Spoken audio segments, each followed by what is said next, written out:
What's going on, guys? Today we have our final leak video for Loki. Hope you guys have been enjoying this series so far, but we're going to be covering leaks pertaining to the finale. Let's go. All right, so number one, let's talk about the one that everyone's been talking about. Did classic Loki really die? If so, RIP, but did he really die? I mean, my guy's a master of illusions, so I think it's definitely plausible that he didn't die. He pulled the same trick with Thanos, right? But at the same time, I don't think he's going to come back knowing how this show has so much more to tell us. Yeah, that's why they have this theory at all, because of the fact that they spent a good, 2 or 3 minutes just explaining his whole story. Like, he made an illusion so real that even Thanos couldn't tell. So it's very, very possible that he did the same thing here. But I do kind of like the idea that, he died with his glorious purpose and defied that low-key tendency of betraying everybody else. Yeah, I mean, if that was his end right there, I think it was a very fitting ending. Now, let's talk about what he was able to accomplish with the sacrifice, that being the reveal of Castle Limbo. Yes. Okay, so Castle Limbo is from the comics, and that's what at least we here on Spectre Reactor calling this place. It's from the comics. It's Castle Limbo. When it looks like that portal that Sylvie, or that mirror dimension, whatever that is, that Sylvie and Loki have opened up, is in a temporal limbo, since it's after even the end of time. Yeah, and that's also where Alioth in the comics is located, so I think it'd be a perfect place to, throw that as a reference. Maybe this has something to do with He Who Remains and all of that. It's doubtful because Marvel, would they go for someone with that high of a power level right now? I know a lot of people were really talking about He Who Remains and all. I personally don't think that's going to happen. Marvel, prove me wrong. As always, prove me wrong. I'll be more than happy to eat that comment. And, they did show us Dormammu, so why not? Yeah, some people are saying that this area is Chronopolis, and they're saying that Kang's going to be hiding inside this castle. Now, I think this theory definitely has a bit of credence to it because in Chronopolis, Kang did keep his trophies, and we did see the Sphinx as well as other relics of past times. But at the hmm same time, I'm putting my money on Chronopolis being that bubble city in Ant Man, right? Yeah, that looks like it. Again, we have that library area, which we're assuming is inside the castle.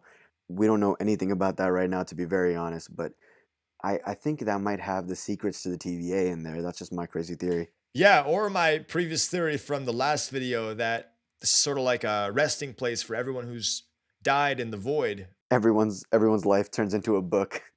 That would be hilarious. Yeah. That'd be pretty cool. I mean, maybe they have a bunch of like books that can solve. You know what?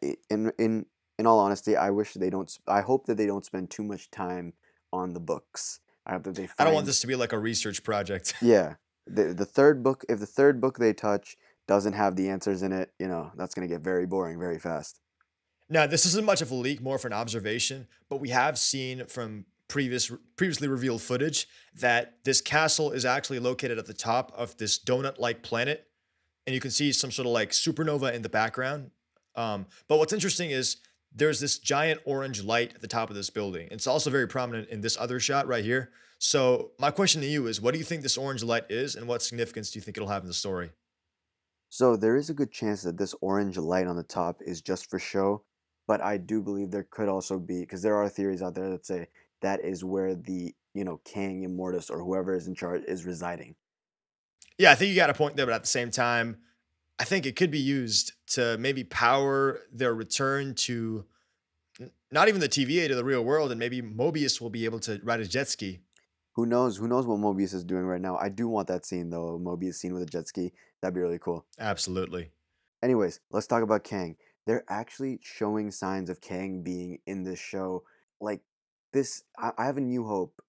Don't mind my pun, but I have a new hope about this villain actually entering the MCU because of Black Widow. I'm not going to spoil it, but there is like Marvel is showing signs of reconnecting to the entire MCU. But another thing, they showed a quick little scene during episode 5, which was of Kang Industries. I want to say it's QENG Industries. It's up on your screen right now. And Kang Enterprises was the company that took over Avengers Tower right after the Avengers sold it. It's owned by Nathaniel Richards, aka Kang the Conqueror.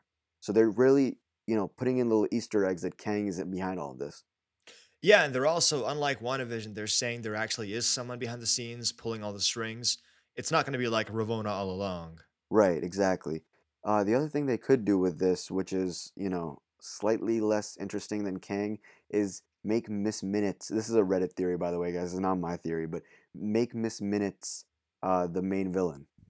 What do you think about that?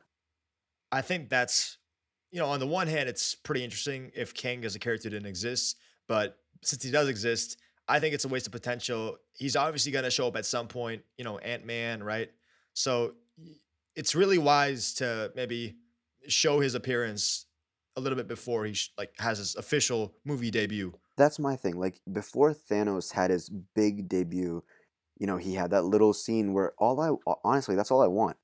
You know how Thanos had that little scene where he just turns and smiles? That's all I want from Kang. I just want a tiny little scene that just shows that he exists. And, you don't even have to do it twice. You can just do it once, and that's good enough for me. Yeah, like our little bro was saying, Kang's gonna have this scene where he turns around just like Thanos, right? Exactly. And, I would love to see that in real life. Like, I would just love to see a little scene from him. It doesn't have to be the same thing. It doesn't have to be ripping off from itself, Kang smiling. Like, and if Loki and Sylvie succeed, Kang's not going to have much to smile about either. But I would love to see just him, just, sitting in a chair for all I care. Just something. As a post-credit scene, I'd love to see that, or maybe if he has a larger part to play, I would also love to see that.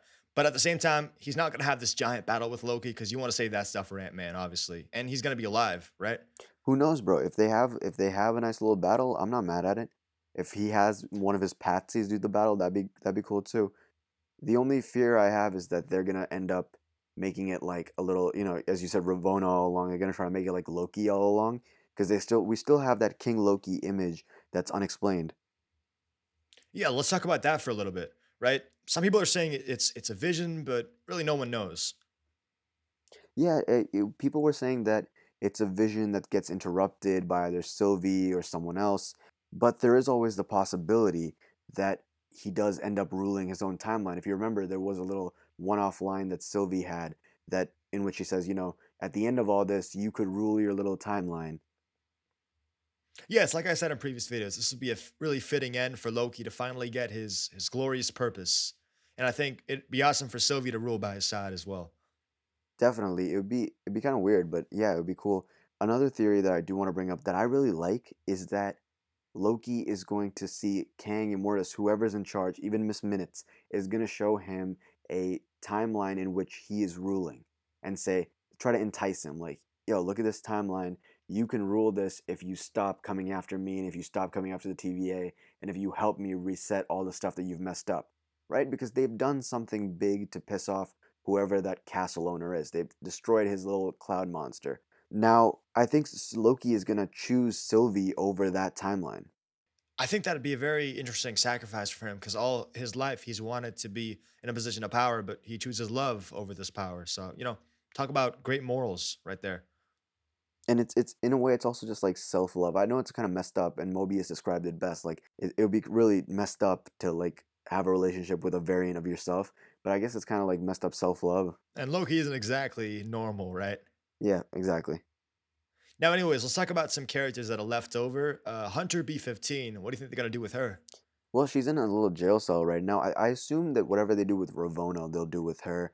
Ravonna is actually where my interest lies because she's putting on this whole thing right now, and I don't know if this is genuine or not, but she's putting on this whole show of I have no idea who the real ruler of the TVA is. And in the previous, in the review, we said, well, it could be that Kang Immortus, whoever is in charge, chose her because they knew that, Ravonna would do whatever it took to support whoever created the TVA, regardless of whether it was the timekeepers or not. She would have no, like, she wouldn't be like, oh my God, my entire life is a lie. She'd be like, whoever built those robots is my true master.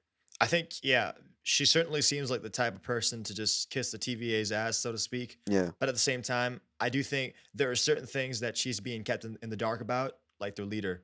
I think what would be interesting is if Kang and Ravonna were the ones who were both pulling the strings this entire time, and in an act of romance, they kind of conspire together. That's a great transition into this next theory that they have on Reddit here, which says that Ravonna will come to the Castle Limbo at some point during episode 6. I don't know if this one is true. This one, take this with, a grain of salt because this one looks a little bit fishy, but I still want to mention it because of how much I like it. Ravonna is going to enter Castle Limbo at some point. Sylvie is going to enchant her, and once she enchants her, she's going to remember her love with Nathaniel Richards. That'd certainly be interesting to see on screen.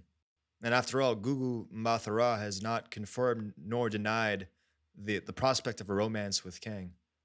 I'd be very interested to see that on screen, especially if somehow she doesn't remember it, and that'll make her want to. And Kang kept her in a position of power to keep her safe. Yeah, but speaking of Ravonna, let's talk about my theory pertaining to Miss Minutes.